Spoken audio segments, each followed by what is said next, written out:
Afualo, thank you for joining me today. First, we ask our Heavenly Father, Jesus, and the Holy Spirit to bless this show with divine wisdom. This is a talk show where we celebrate, debate, question, interview topics that are happening around the whole Moana Pacific.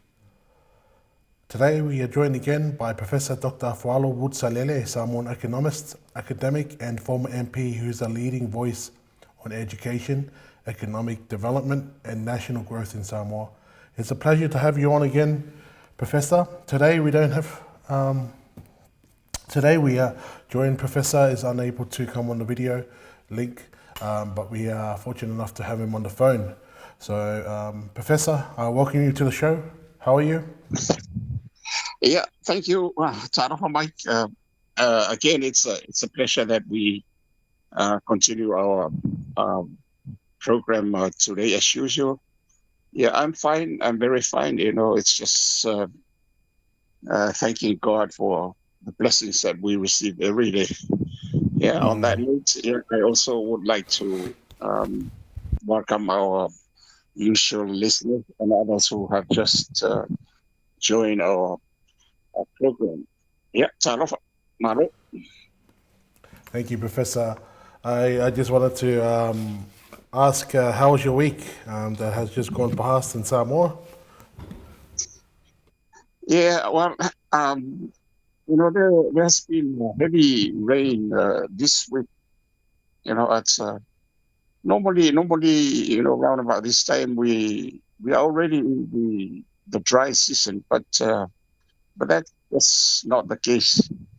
Anyway, and that is good for for the weather and also the environment. The crops, especially farms and the environment. Here in Samoa. Yeah, other than that, we are winding down the Efakasa, Yep. uh, Fonotele. Yeah, I think it's gonna be ending tomorrow.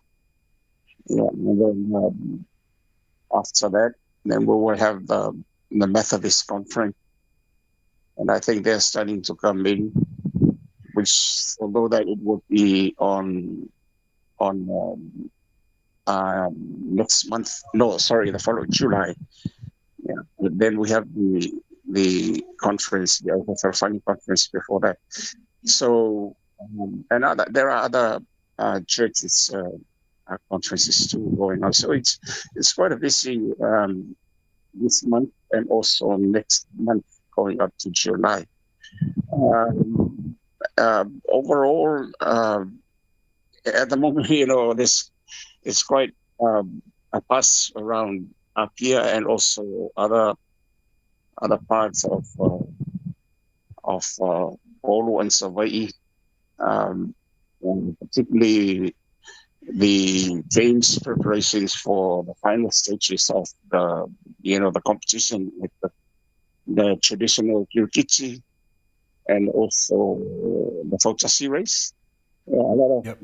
a lot of interest and now going into it and other entertainments as well.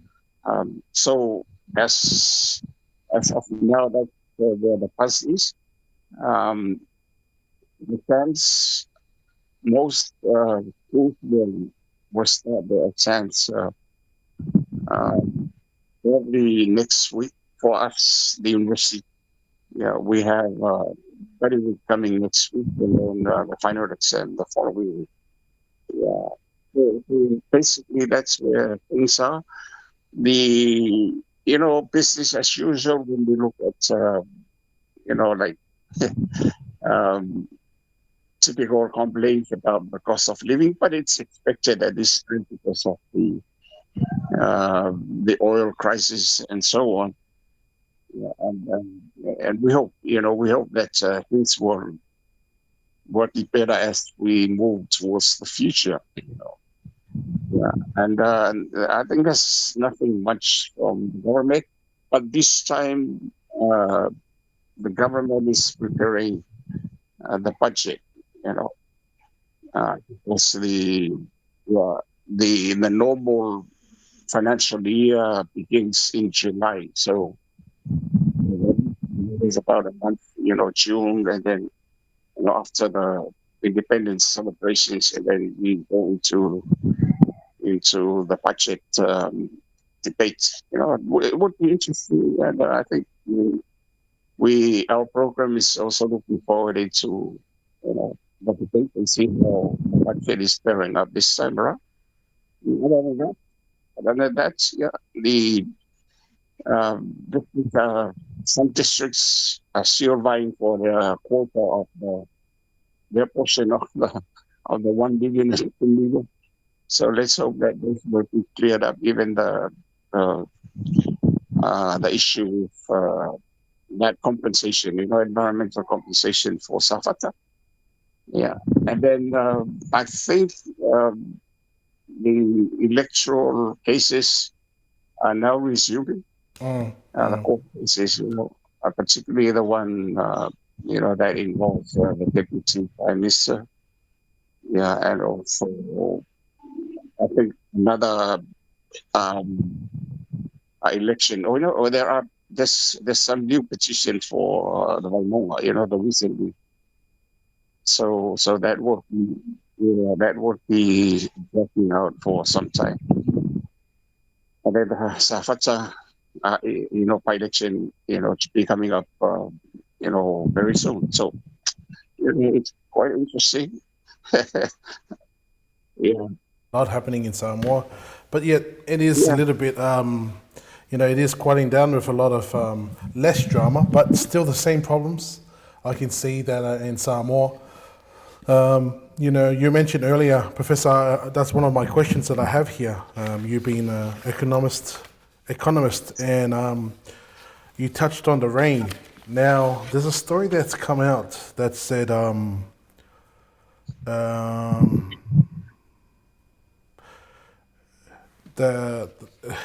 don't have the here. Farmers in rural Upolu say farming is becoming harder because unpredictable weather is damaging crops, while rising costs for fuel, tools, and transport are making it more expensive for families who depend on farming for income and daily living. Professor, I just wanted to ask you, you just mentioned the weather there. It seems that people are. It seems like an excuse, but in any ways, I'm sure in many countries in Asia, they have the issue like this as well. So for their challenges with the weather, is it something? It is challenging for these smaller kind of farms, I would say, but for when you're talking about big farming. Big plantations. What are your thoughts about this, the weather? Is it playing a big part, or should there be more of a sustainable plan to making sure that there's creativity to make sure that plantations will not be affected, whether the weather is bad or good, Professor? Well, the usual practice is that we have 2 seasons: the rainy season and the dry season. So the dry season normally ends, at round about March, and then April. So the farmers they are aware of this, and they should be able to plan their cropping patterns. And therefore, it shouldn't be a problem. But since we are in the dry season, it's often a very challenge to the farmers here, because in the past we used to have droughts, but we haven't had that since. We haven't had those serious droughts since. So therefore, it's almost that wet season that you require for not just for grazing, but also for crops. Remember that more, we depend for export. We depend on traditional crops like taro, cocoa, And then banana. I don't think we are importing banana in that required quantity now. So and then we also have the nonu, the juice and others. So we have a very small variety of crops that we depend on when it comes to exports. Although that the export number that we have is not that promising. Although that there have been a lot of effort going into trying to push the production of the agriculture sector. And I think during the HRVP time, uh, the sector dropped significantly from somewhere like 30% all the way down to less than 10% contribution to GDP. That was when I was in Parliament. You know, that was 2011.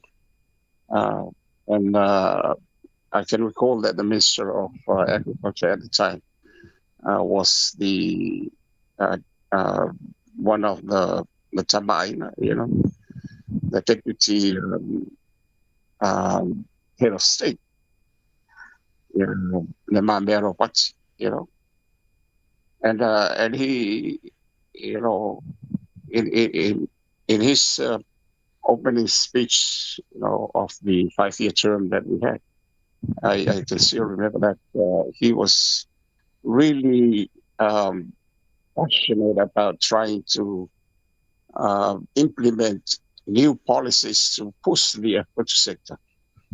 And the target that he laid down was to push it up to 10%, of GDP contribution, because that's how bad it was, it went up below 10%. Yeah. Yeah, and so we began to see, that slow resurgence of the agricultural uh, production, from the sector itself.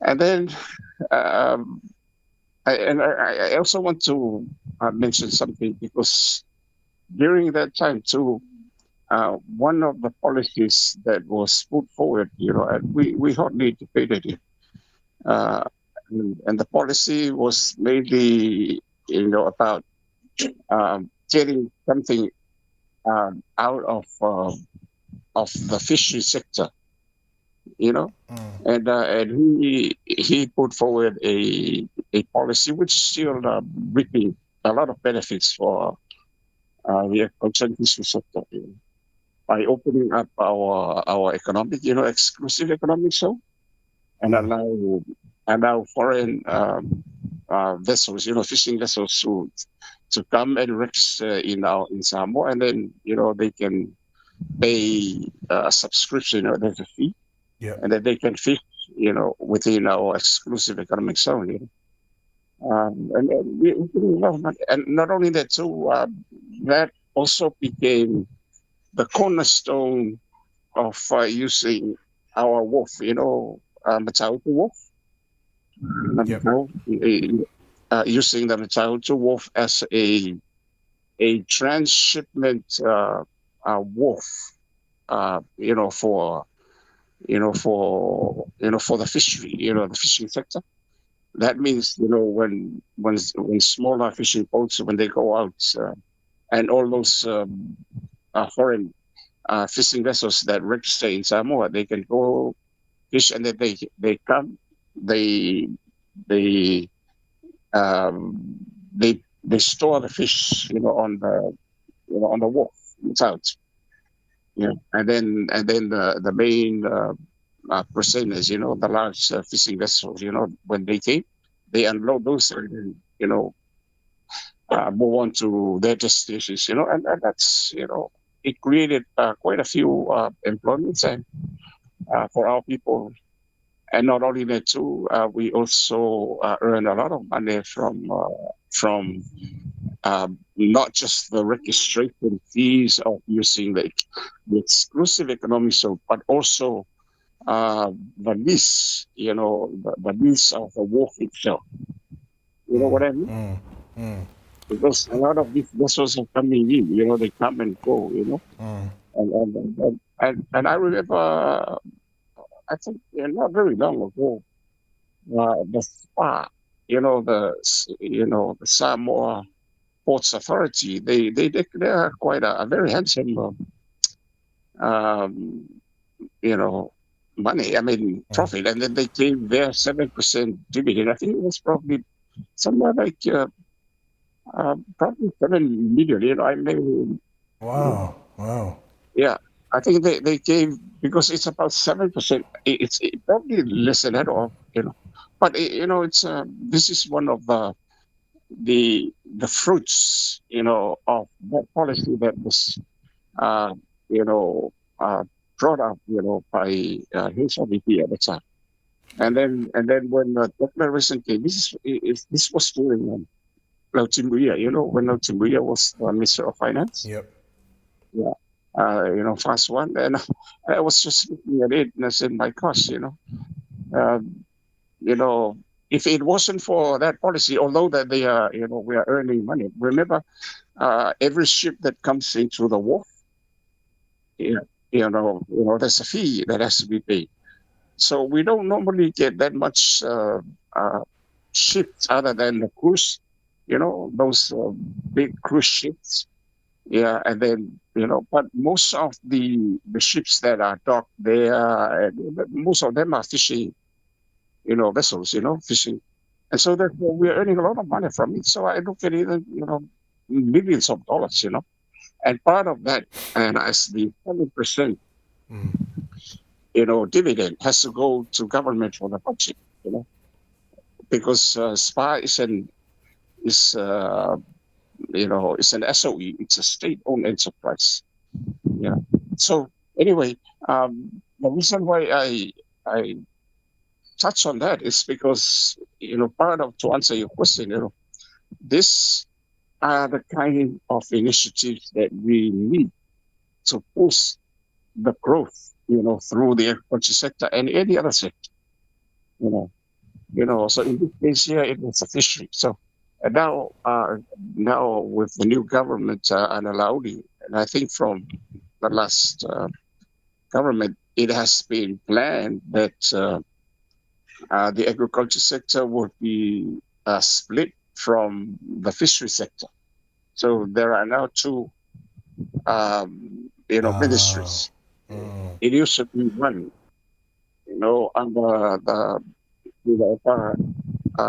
it used to be one, and I hope it will achieve its purpose, by splitting the two, and then fishing, becomes, gets more specialized and more efficient in the way, it runs the ministry, that will not only provide that valuable service for our fishing sector, but at the same time, earn some good revenue for the government. On the other hand, the Ministry of Agriculture is now focusing on livestock and crops,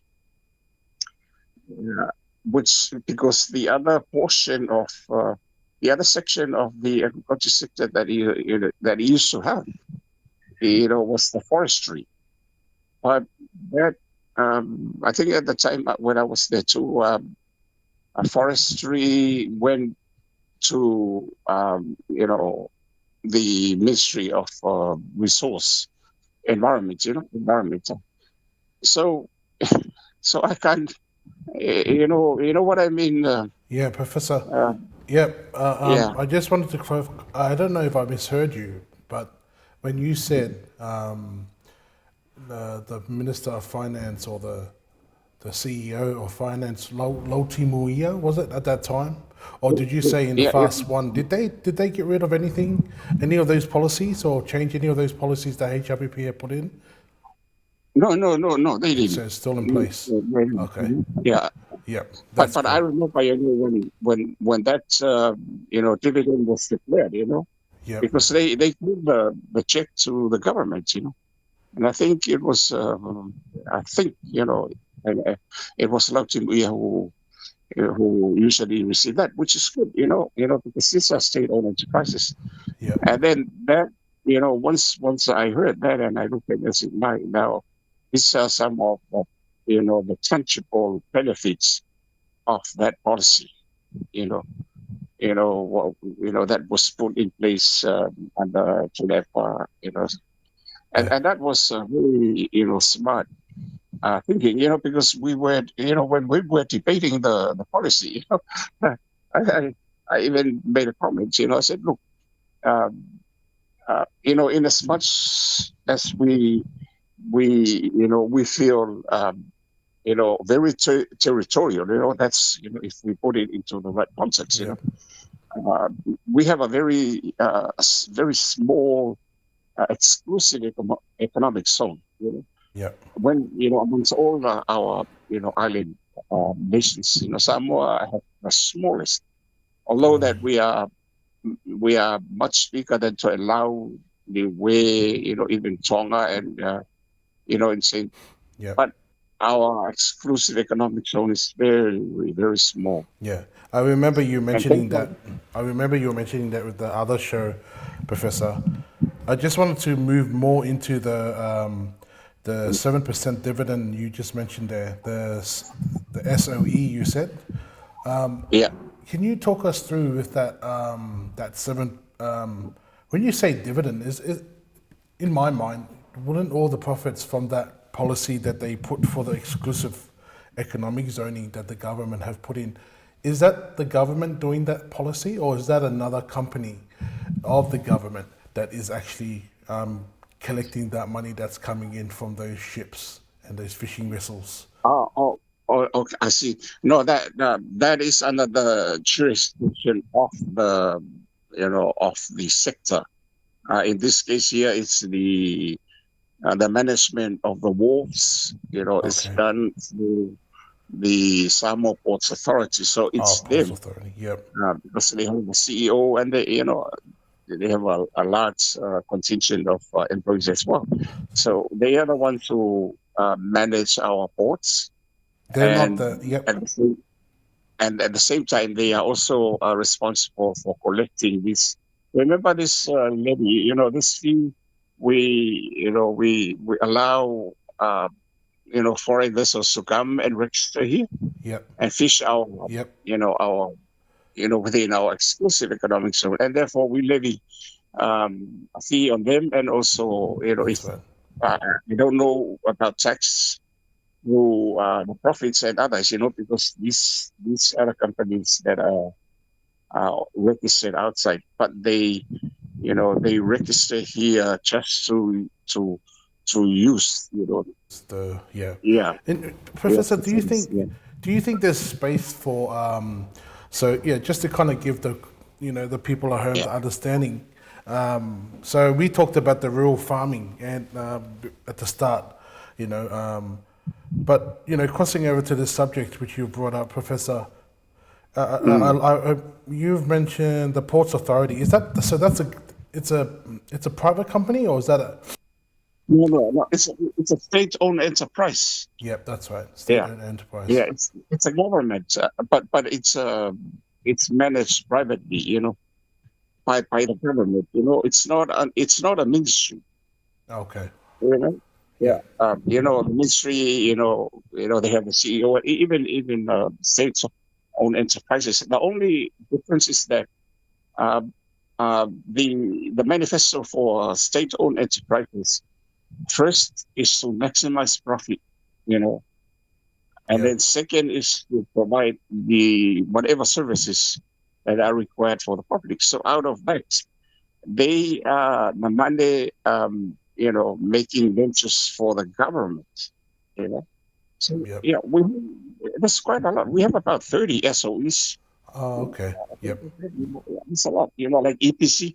EPC is state-owned enterprise, Yep. SWA, Water Authority and others, even Airport Authority and all of those. Um, but by law, this was done during HRBP. Every SOE has to contribute 7% of the dividend. That's the dividend to the government, for the budget. Okay. So, once you collect your revenue and everything, then you must give 7% of the profit Mm. to the budget. Mm. And but it's sad to say that it's a good policy, that will assist to strengthen the budget. But then at the same time, a lot of SOEs are not, fair enough. Yeah, a lot of SOEs are not, you know, in the position, to pay up that dividend, and ADP and World Bank know this, Mm. if this private arms of the government are solid enough to contribute, then we don't have to worry about the budget. But the problem is, I you know when I was there, Mm. the last government entity that was being privatized, that means the shares were sold out, was the agricultural store, the agriculture store. Mm. You know, yeah, and now it's a private. Not it's not an SOE now, but it's privately owned now. Wow. Okay. So that was sold out, and the those who tender for it, I think it ended up that the employees of the original agriculture store put together a bid. I think there were probably one or just them, and then they had to rebid that, and then they ended up getting it. So then now it's a very profitable business now, but it is a private business now, not Yep. government. What, Professor? So all You just mentioned the agriculture. What's the name of that thing you just said? The agriculture sector that's just recently turned private or has turned yeah, private? it used to be called the agriculture store. Agriculture Yeah, store. Okay. yeah. But now that's no longer under the Under the government. SOE. Yep. It's not. Yeah, Yep. yeah. Because all the shares were privatized, Yep. and therefore it's run as a business. There are people who are running it, Yep. and then at the same time, the government is getting revenue through taxation. You know, Yep. That's right. that's how the government is collecting revenue from them as a private entity in that sense. But that's different from an SOE, a Yep. state-owned enterprise like EPC, and SWA and others. They are still under the government, but they are governed under the mandate of a state-owned enterprise. Therefore, they have to be run like a business. They have their own Mm. board, Mm. um, and then the function is to make earn the revenue and also provide the significant service to the public. Mm. And so even in Sydney and Australia too, there Yeah, are they quite have there. a few of those. So things were very interesting, and I think uh, under HRVP, all of these were uh, constructively stabilized. Mm. Which is good. And I think there we had I can't remember when I mentioned this, but we some few weeks back we invited the post office, Yep. the postal services, to uh, do a seminar for us so that we can learn from their services as well. And Remember, it used to be post office, and then all other postal services were privatized as well. That's like the TT Shell, where the Shell came in, and then the Blue Sky, now we have all of those were outsourced, except this postal service. So I said to them, look, have you ever thought of pushing for privatization, meaning, you know, sell the shares to the public, like you guys can run it, you know, because it seems this kind of service is, it's going to be outdated now. If we look at, all the postal services around the world, they have been, outsourced to the private sector. So, it was food for thought. I listened to them say they were thinking about it too, because otherwise you guys would have to depend on, what is being given to you by government. By the government, yeah. Yeah. So anyway, so I don't know, what other, government SOEs that need to be looked into it that way. But the way I see things now with the new government coming in, it seems that they want to bring in more, bring- you know, what I mean. It seems like they want to reestablish that control over, that's not the way it should be done. Mm-hmm. You need to outsource vital sources that the government, for the private sector to take over, and will control the efficiency and the collection of the revenue. Other than that, we'll end up with a socialist kind of government, Mm-hmm. whereby the government controls everything. Anyway, Do we you, talk yeah. our to the fishery, but coming back to the agriculture sector, it's a challenge because all these years, the sector itself has not really produced as expected. There are reasons for it, and Mm, a lot of studies have already been done about it, like the destination of the products and all of those, the cost and everything of shipping and so on. But now we're living in the IT age, yeah. Yeah. and you can do a lot of these business transactions through the internet very fast, which will minimize some of those unnecessary costs. And therefore, we have those challenges. But the taro industry, we used to export a lot of containers. This was in the HWP, and I don't know now. I haven't seen the latest figure now. Maybe taro is still going, but not as as strong as it used to be. That was about 10 years ago, while under the you know, Well, and that's yep. Yeah, Professor. Yep. yeah, and the thing is, um,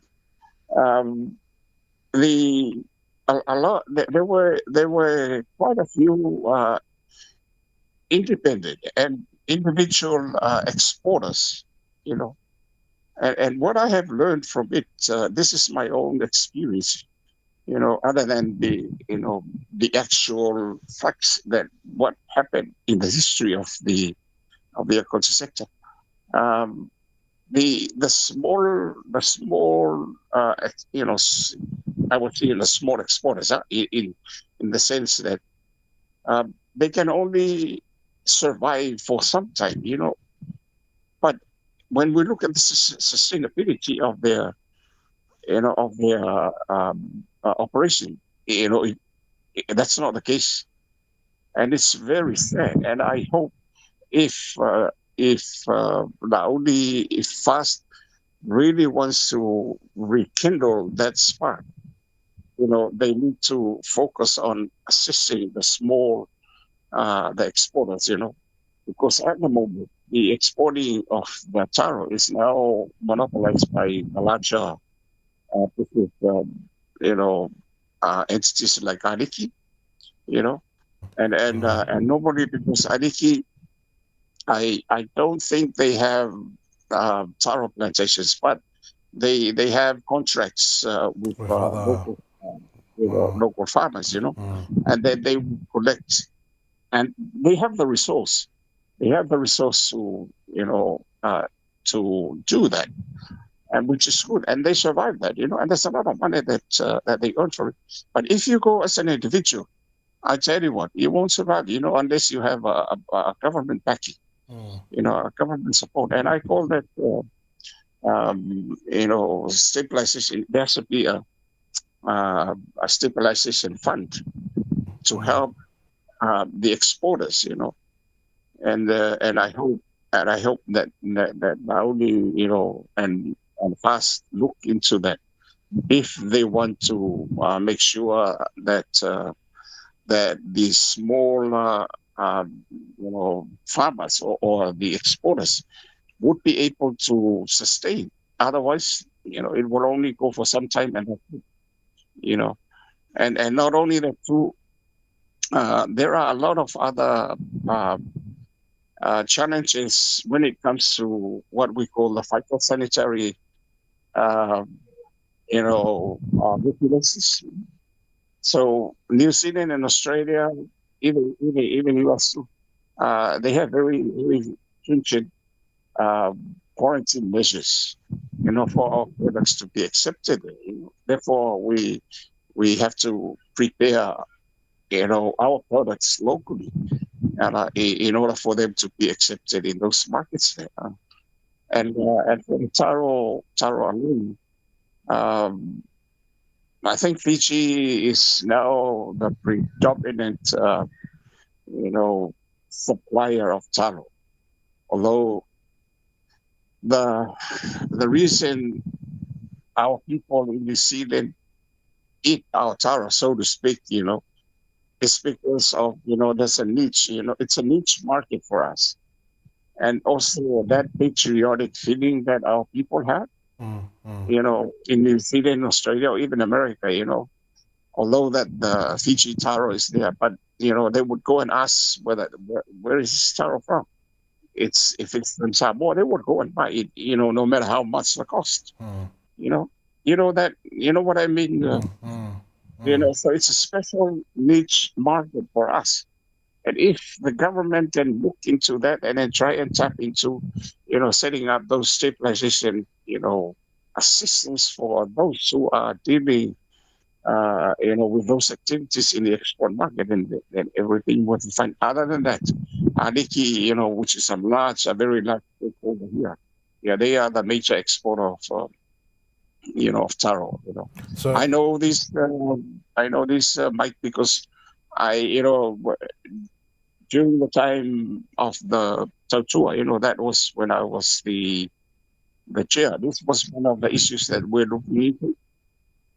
And since I have a farm, 50-acre farm, taro and others, so, and we tried it. I tried it. I sent taro to export taro to American Samoa, even to United States, and also New Zealand, But the challenge was that, I was just a single exporter, trying to survive on limited capital, and as a result, it only took me, just the first round of the dealings, and that's it. I said no, because one of the worst things is that the taro market in New Zealand is controlled by the Indians, the Fiji Indians. And it is true, and I think probably it's the same case with Australia too. So if we want to enter the market, it's very difficult, because those guys, unless the government has to, give intervene with assistance. yeah, Yeah.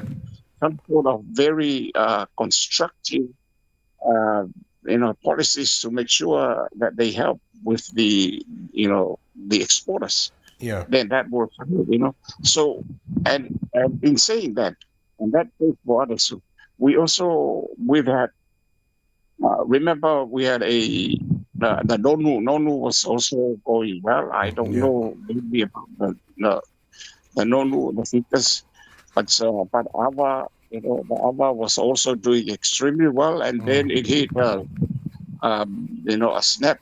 There was a snap when when some pharmaceutical products, um, you know, they cook some arguments that the cover that that we export would cause some sort of hallucination, Mm, mm, and it ended up that it really destroyed the other market. So I think it's slowly now coming back, but it's not now. Now for others, the banana is just a dead story. Um, Aliki and others just tried that to rekindle, and it didn't go well. So the banana now, Aliki is now concentrating on the local market now with others too. So we're supplying that. Then we come to the cocoa. There has been a drive from local producers to reproduce the cocoa, salmon cocoa. Yeah, it's what we call it Trinitario and Criollo. mm, Uh, these are the local varieties that have a very, very special taste. Uh, mm, and that special taste allows the quality of this salmon cocoa to be sold at a different higher price in the world market. It's very special. You know, yeah. But the problem is that we're still facing that problem. The cocoa salmon or the Iolo and the forestiero, they are very susceptible to the disease. It's called the black pot. You know, you know, yeah. very, very. There's a fungus. They a lot of studies went into it, but still, when it's rainy, then you'll find that the young fruits will just become black, and this is because of the fungus. So for the cocoa to grow well, um, you know, here in Samoa, it has already been marked for special areas where cocoa is thriving. So when we look at it for the southern part of Samoa, like if you look at Hawaii and even Upolu, it's mainly wet. It's mainly wet. And even if you go up to, like if you go to Tiavi, the higher altitudes are very Yep. wet. Yep. Cocoa will grow well there, but when it comes to fruits in the fruition, it won't. So the best locations for the growth of cocoa is the north, around the north, western northeast, going all the way, and that's where most of these large cocoa plantations. And then another attempt, this was also done during the HRVP. I know I was one of the first cocoa officers to start the program. One of my colleagues, who was the project manager at the time, he passed away recently. His name is, he was in Australia, Kim Newton. Maybe you've heard of him. Yeah. Cam Newton. And yeah, he owns the CCK in Samoa. You know the CCK? This very much, he's a large business here in Samoa. But he came as a project manager. This was when was this? Was from 82, no, 82 to 83, and then up to at any state. So I just finished my my diploma, in tropical agriculture at the University of South Pacific as well. And that was my first job. I was hired as a cocoa officer under this Australian project, which is called the Cocoa Rehabilitation Project. Yep. It's the reviving of the cocoa industry in Samoa.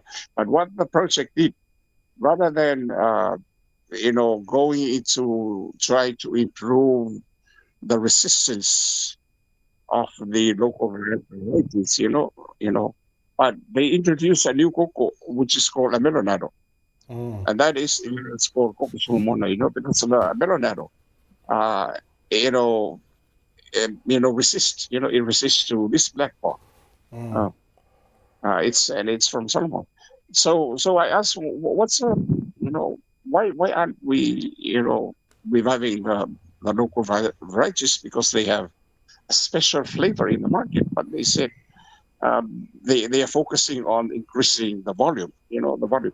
So therefore, you know, a large volume of exports from Samoa using Melanado, will increase revenue as well, But at least, the variety is more resistant to. And then I said, oh my goodness, but the problem is, I had to go, when I was in Hawaii, um, I looked after the whole of Hawaii as a cook officer. I had to do the trainings. I had to go to high schools and even arrange with some villages and the farmers. I had to convince them about this new variety. I had to tell them, look, this is good, and we have a demonstration plot that you can come. But I knew it well that the seed, because it's quite bitter, the Mm. taste, Mm. you know. It's quite if you treat, you can know that this is Solomon. But the Mm. salmon cocoa, the one that it's very famous, it's not bitter. It has that very very nice smell, which is used to plain chocolate, and that was the case, and therefore I had to explain to them, because I was the cocoa officer, and it spread out. But I knew, we also at the time we also brought in one of the, I think, one of the exotic, species. It was used as a shade, a shade, a tree, because once you start the nursery, when they are transplanted, then you have to have the nurseries, these young cocoa plants grow under a shade. The tree that was used, it's called Malusina, but this is not it's an exotic plant. So now Malusina is now growing everywhere as a weed here in Samoa. What's that called? It's a Malusina, you said? The Lucina, Lucina. and Lucuna. That's the Luce. name. Yeah. Yeah, that's the name of the plant. And But the wood is very hard. It's very hard. sorry, Um, Lucina is a cocoa plant, you're saying?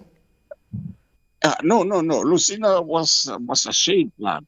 Yep. Okay. Remember, the cocoa that was introduced under this project is called a melanado. Yeah, that's right. You know, But the Lucina yeah, would be the shade for the original Coco yes. Samu, and now, so with that, Professor, the Melanato Coco, is that thriving at the Yeah. moment? Like at the moment, is that the new standard for Samoa? Well, it's all over Samoa. It's all over Samoa. But the thing is, the farmers know that it's bitter. The taste is bitter. Yeah. Uh, but it's good. But when I asked you about the rationale behind the introduction of the marinado, and they said this is to push the volume of exports. So they were not looking into the quality, Yeah. like Yeah.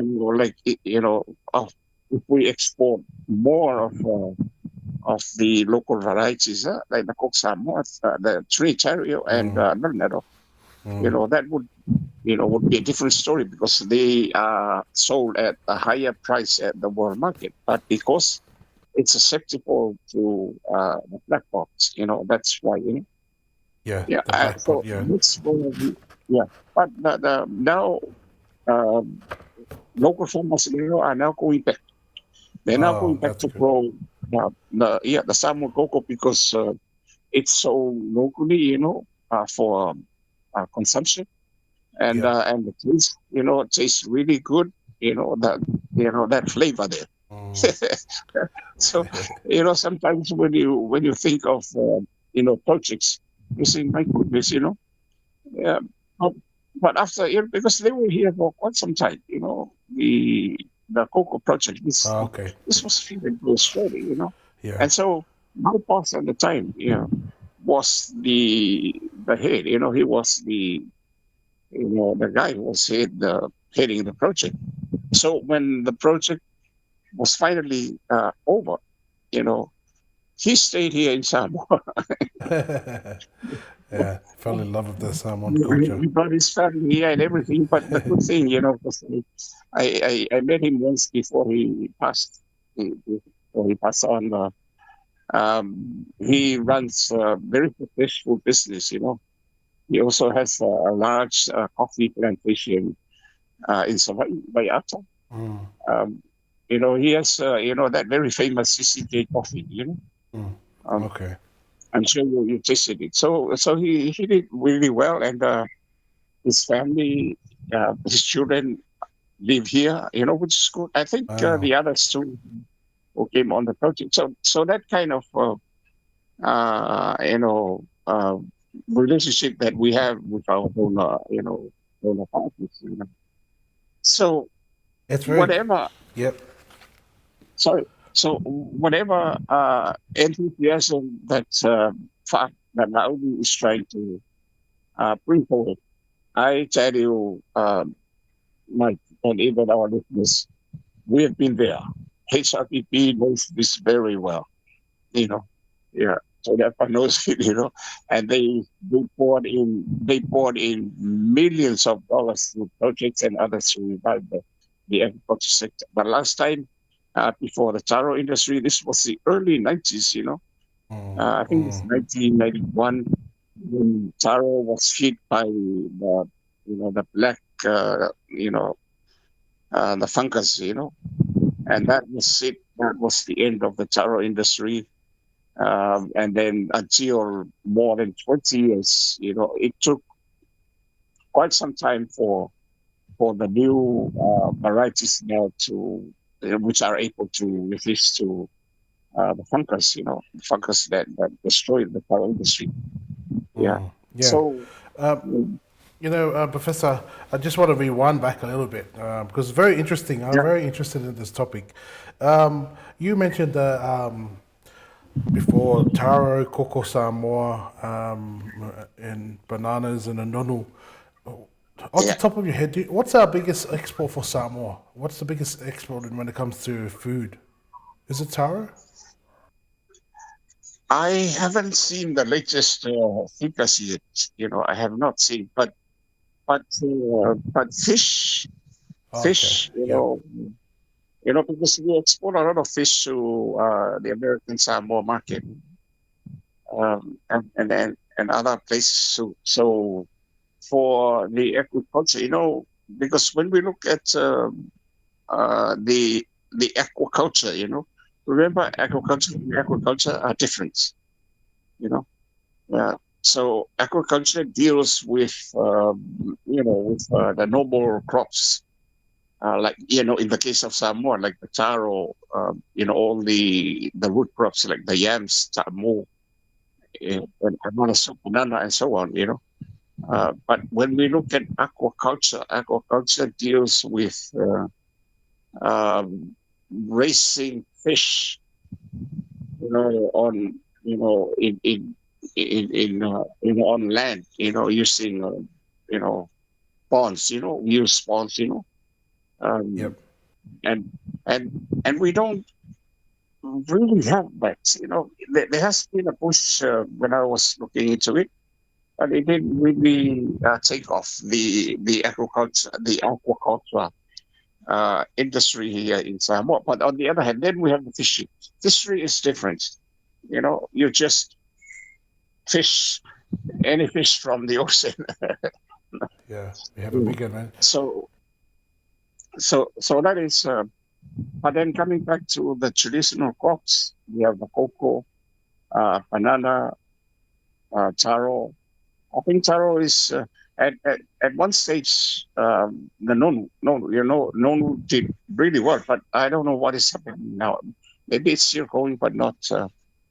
And then Ava, in once that pharmaceutical accusation, it never took off. The other industry, Yeah. Yeah.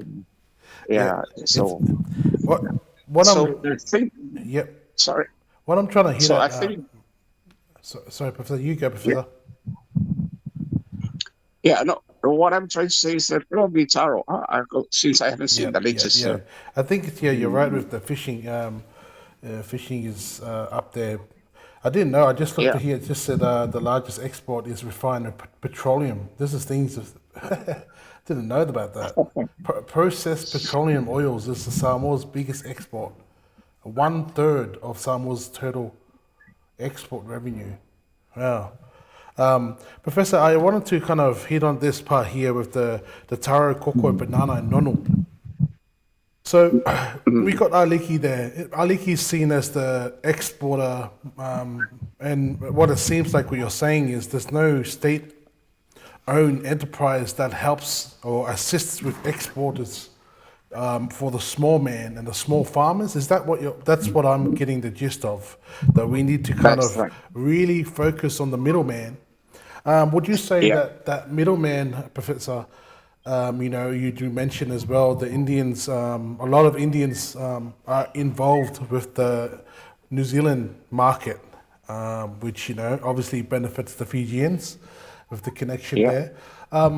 So if we were to kind of implement policies or systems that would help our small, the farmers in Samoa, it can really help Samoa kind of build up themselves as a farming nation. Oh, absolutely. Yeah.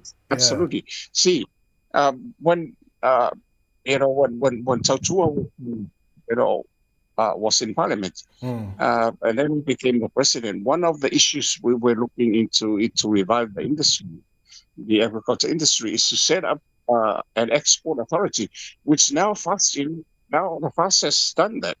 Okay. Remember, Yep.